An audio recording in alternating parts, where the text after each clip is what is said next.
Hallelujah. Hallelujah. Mukama yeebazibwe, atenderezebwe, aweebwe ekitiibwa. Ennaku zino zonna tuzimaze nga tuyiga nga tulaba nti ekigambo kya Katonda kiramu, kirina amaanyi era kikola. Nga bwe twasomye mu Zabbuli eya 33 akanyiriri ak'omukaaga ng'agamba bw'ati: mu kigambo kya Katonda eggulu lyakolebwa, n'eggye lyamu lyonna lyakolebwa n'omukka ogw'akamwa ke. Haleluya. Abooluganda, twalabye nti amaanyi agali mu kutonda ensi n'eggulu gonna gatambulira mu kigambo kya Katonda. N'olwekyo amaanyi g'obutonzi ag'ensi yonna ye Mwoyo wa Katonda n'ekigambo kya Katonda nga bikolera wamu. Ekigambo kya Katonda ne Mwoyo wa Katonda nga bakolera wamu, kino nno kikulu nnyo ddala, kubanga amaanyi ga Katonda gano bwe geegatta awamu galeeta obutonzi. Kakati Mwoyo wa Katonda n'ekigambo kya Katonda bikolera wamu, era y'ensonga lwaki Kristo Yesu yayogera n'agamba nti ebigambo bino bye njogedde bijjudde obulamu n'omwoyo. Ekintu ekirala kye twayize nti ekigambo kya Katonda tekiremererwa. Bwe tusoma mu kitabo kya Isaaya omutwe ogwa 55 akanyiriri ak'e11 agamba bw'ati nti bwe kityo bwe kinaabanga ekigambo kyange ekiva mu kamwa kange, tekiridda gye ndi nga kyereere, naye kirikola ekyo kye njagala era kiriraba omukisa mu ekyo kye nakitumira.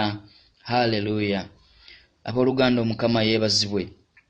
So twalabye nti ekigambo kya Katonda tekiremererwa, kituukiriza ekyo Mukama Katonda kye yakituma okukola.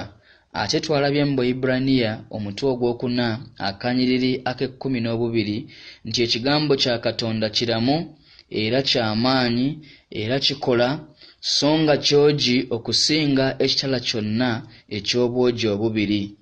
Kaakati ago ge maanyi agali mu kigambo kya Katonda ne Mwoyo wa Katonda. N'olwekyo twagala ate tulabe ku luuyi olwaffe ng'abantu kiki kye tusaanidde okukola okulaba nga ekigambo kya Katonda kino kituukirizibwa oba kifuna obulamu mu bulamu bwange oba mu bulamu bwo, ne kituukiriza ekyo Omukama Katonda kye yakituma okukola. Haleluya. Njagala tusome ffenna nga bwe twasomye olunaku olwayise mu Batesalonika ey'okubiri, ebbaluwa esooka y'Abatesalonika omutwe ogwokubiri akanyiriri ak'e13.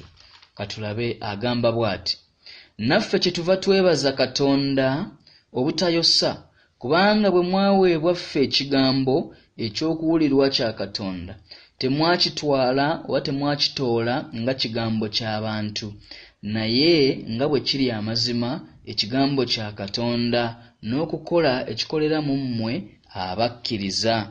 Haleluya. Haleluya.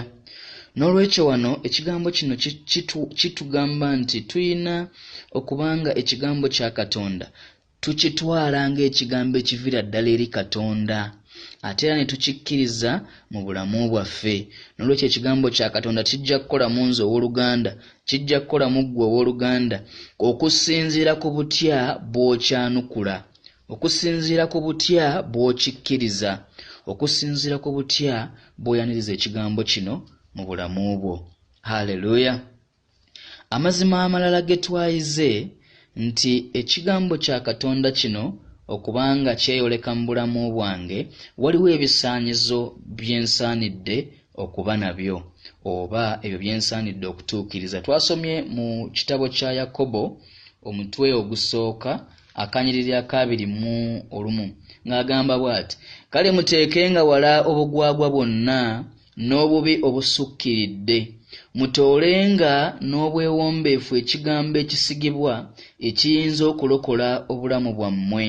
Haleluya. N'olwekyo waliwo ebisaanyizo bibiri.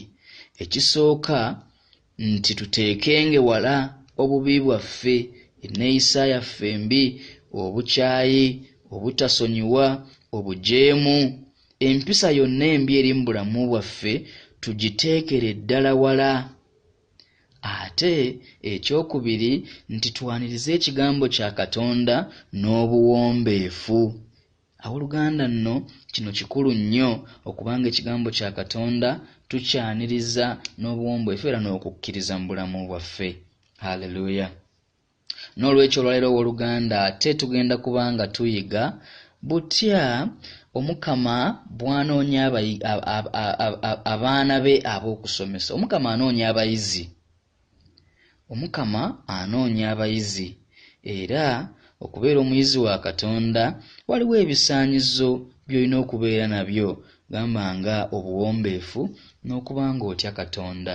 Tujja kusoma mu Zabbuli omutwe ogwa 25 akanyiriri ak'omunaana okutuusa ku k'omwenda, tubuuke tugende ku k'ekkumi ate tugende ku k'ekkumi.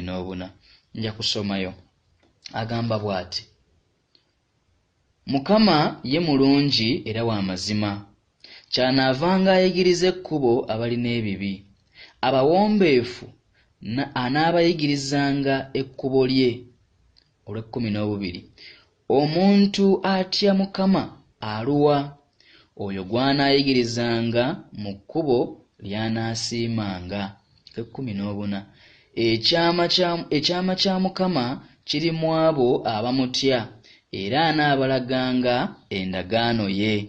Haleluya. Oluganda ekyawandiikibwa kyogedde ku mpisa esinga obukulu mu muntu oyo ateekateekebwa okuyigirizibwa Omukama Katonda. Omuntu neeteekateeka ntya okubanga Omukama Katonda ansomesa, okubanga Omukama Katonda ndaga endagaano ye, okubanga Omukama Katonda anteekateekera obwakabaka bwe? Tusomye nti ekisooka tulina kubeera bawombeefu, naye ate tekimala okubanga weewombeeka. Kirina okubanga kigobererwa okutya Katonda. Haleluya. Owooluganda mpuliriza. So si okutya kuli okwa Sitaani, okutya kuli okw'ensi, naye okubanga mpa Omukama ekitiibwa era nga mmutya nga mwagala n'omutima gwange gwonna. N'olwekyo bwe mbeera n'ebisaanyizo bino ebibiri, Omukama Katonda afuuka omusomesa wange. Omukama Katonda atandika okunjigiriza ebyama by'obwakabaka bwe obw'eggulu. Omukama Katonda ankwata ku mukono n'atandika okundagirira butya bwe nnina okutambula. Ampa amagezi agampa buli kimu. Haleluya. Mukama yeebazibwe owooluganda. N'olwekyo tulabanga ekigambo kya Katonda kituukirira mu ffe era kituukiriza ekyo kye yakituma okukola mu ffe, era n'ebisuubizo bye n'endagaano ye n'ebyama bye bitandika okubanga birabisibwa mu ffe singa tubeera abawombeefu era nga tutya Katonda ne tukkiriza ekigambo kye. Haleluya. N'olwekyo owooluganda oyinza okubanga olina endowooza muli munda mu ggwe ng'olina okuyaayaana, olina enjala, olina ennyonta ey'Omukama, olina ennyonta y'ekigambo kya Katonda. Owooluganda ekisooka olina okuba n'ebisaanyizo bino, olina okuba ng'otya Katonda, olina okubeera omuwombeefu gy'ali. Owooluganda oyinza okugenda mu masomero gonna ag'enjawulo, oyinza okugenda mu masomero ga Bayibuli agasinga, oyinza okugenda mu seminaaliyo, oyinza okugenda yonna, naye bw'obanga tolina kutya Katonda, bw'obanga mu ggwe tolina buwombeefu, owooluganda ebyama bino eby'obwakabaka bwa Katonda bisigala nga bikusike gy'oli. Nja kuddamu nsome Zabbuli 25:8-9 obuko ogende ku 12 ne 14. Mukama ye mulungi era wa mazima. Haleluya. Kyanaavanga ayigiriza ekkubo abalina ebibi. Abawombeefu anaabayigirizanga ekkubo lye. Haleluya. Omuntu atya Omukama aluwa? Oyo gw'anaayigirizanga mu kkubo ly'anaasiimanga. Ekyama kya Mukama kiri mu abo abamutya era anaabalaganga endagaano ye. Haleluya. Owooluganda twetaaga okusomesebwa omukama, twetaaga okulagirirwa omukama, twetaaga omukama atuwooyewooye atulage ekkubo, atusomese, atukwate ku mukono, atulage endagaano ye, atulage ebyama eby'obwakabaka bwe. Naye bino atugambye nti byabo abamutya. Haleluya. Obooluganda, bw'otandika okubanga oyaniriza ekigambo kya Katonda n'okiwa ekitiibwa, n'owa omukama ekitiibwa, n'obeera ng'otambulira mu kutya omukama, olwo omukama Katonda akulonda okubeera omuyizi omulungi. Ye kennyini atandika okukuyigiriza.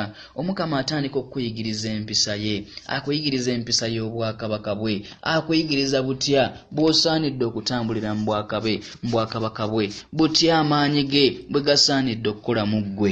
N'olwekyo owooluganda, enkya ya leero omukama Katonda atuyita, naye atubuuza ekibuuzo ekisooka. Oli mwetegefu okukyusa endowooza yo? Oli mwetegefu okutandika okulowooza ng'ekigambo kyange bwe kigamba? Oli mwetegefu okubanga ekigambo kyange okifuula ekibereberye mu bulamu bwo? Okubanga ekigambo kyange okiwa ekitiibwa? Oli mwetegefu okwewombeeka mu maaso gange? Oli mwetegefu owooluganda okutya Katonda? Kubanga bwe tunaabeera nga tulina okutya Katonda, ekigambo kye nga tukiwa ekitiibwa, nga tumutendereza, nga tumusinza, ne twewaayo gy'ali, omukama mweteefuteefu okutusomesa abooluganda. N'olwekyo tulina okwewombeeka gy'ali, tulina okubeera abaana abeetowaaze, tulina okubeera nga tutya Katonda. Olwo omukama Katonda asobole okutukkiriza mu ssomero lye erya Mwoyo Mutuukirivu. Haleluya abooluganda. N'olwekyo amakya ga leero owulidde ekigambo kya Katonda.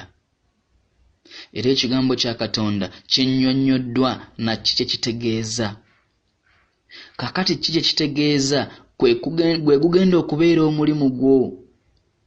Kubanga owooluganda kijja kusinziira ku butya bw'oyanukula eri ekigambo kya Katonda ekikuweereddwa olwaleero, ekigambo kino okubanga kikola mu bulamu bwo. Muganda wange gwampuliriza, bw'obanga oli muntu alina okuyaayaana munda mu ggwe, bw'obanga oli muntu eyeetaaga okubanga oweereza omukama, nga weetaaga owulira muli munda mu ggwe mulimu okuyaayaana, oyagala okuwa omukama obulamu bwo, owooluganda omukama mweteefuteefu. Akusaba ekintu kimu nti beera mwetowaaze, weewombeeke, obeere omwana asomesebwa, obeere omwana eyeeteeseteese okulongoosa ensobi ze, eyeeteeseteese okuwa ekitiibwa ekigambo kya Katonda, eyeeteeseteese okufuula ekigambo kya Katonda ekibereberye mu bulamu bwo. Okuyaayaana okwo kukuwa okubanga owaayo obulamu bwe eri omukama Katonda. Leka tusabe owooluganda. Ayi Yesu, nkwagala era nkwebaza, nkusinza era nkutendereza. Yesu, njagala okubeera omuyizi wo omulungi, njagala okubeera omugoberezi wo, njagala okubeera omubuulizi w'enjiri omukuukutivu. Yesu, leka ekigambo kye kisigiddwa munda mu nze, ekigambo kino kituukirize okuyaayaana kuno. Kola mu nze ekyo ky'oyagala okukola, ayi Mukama Katonda wange. Okuva mu kaseera kano nvunnama gy'oli mu bwetowaaze, mu kitiibwa, mu kusinza n'okutendereza. Era ayi Katonda wange, olwaleero nfuna ekigambo kye ekiramu era ekikola mu nze. Munda mu mwoyo gwange, ayi Yesu, okuva akaseera kano leka nfuna ekisa kyo mu kuyita mu kukkiriza. Ntambulira mu kukkiriza so si mu kulaba. Ndi mweteefuteefu, ayi Yesu, okuwaayo obulamu bwange bwonna gy'oli. Nkwewadde nzenna, nkuwadde omwoyo gwange, nkuwadde omutima gwange, nkuwadde endowooza yange, nkuwadde buli kimu ekyange. Leka ekigambo kye ekisigiddwa mu nze olwaleero kikole mu bulamu bwange. Mu maanyi ag'ekitalo, leka ekigambo kino kireete okubikkulirwa mu bulamu bwange, kituukirize ekyo kye wakituma okukola mu bulamu bwange. Yesu, nkwebaza kubanga ozzeemu essaala yange. Kitange, weebale kubanga oyanukudde okusaba kwange. Mu linnya lya Yesu Katonda omulamu, era nnangirira okuva mu kaseera kano nti ndi mubuulizi wa njiri, nti ndi w'amaanyi mu Kristo Yesu. Nangirira nti omukama nfudde eky'amaanyi. Nkwebaza Mukama kubanga okoze ekyamagero mu bulamu bwange, kubanga ekigambo kino okuva ne kaakano kireeta ebibala mu bulamu bwange n'eri abantu bonna be nnaasisinkana mu bulamu bwange. Mu linnya lya Yesu Katonda omulamu. Muganda wange gwampuliriza, gwawuliriza ekigambo kino n'okikkiriza. Ekigambo kino kimaze okusigibwa mu bulamu bwo. Ekigambo kino kiramu era kikola mu bulamu bwo. Mu linnya lya Yesu Katonda omulamu. Mukama akumpeere nnyo omukisa, ayongere okukola mu bulamu bwo. Amiina. Amiina.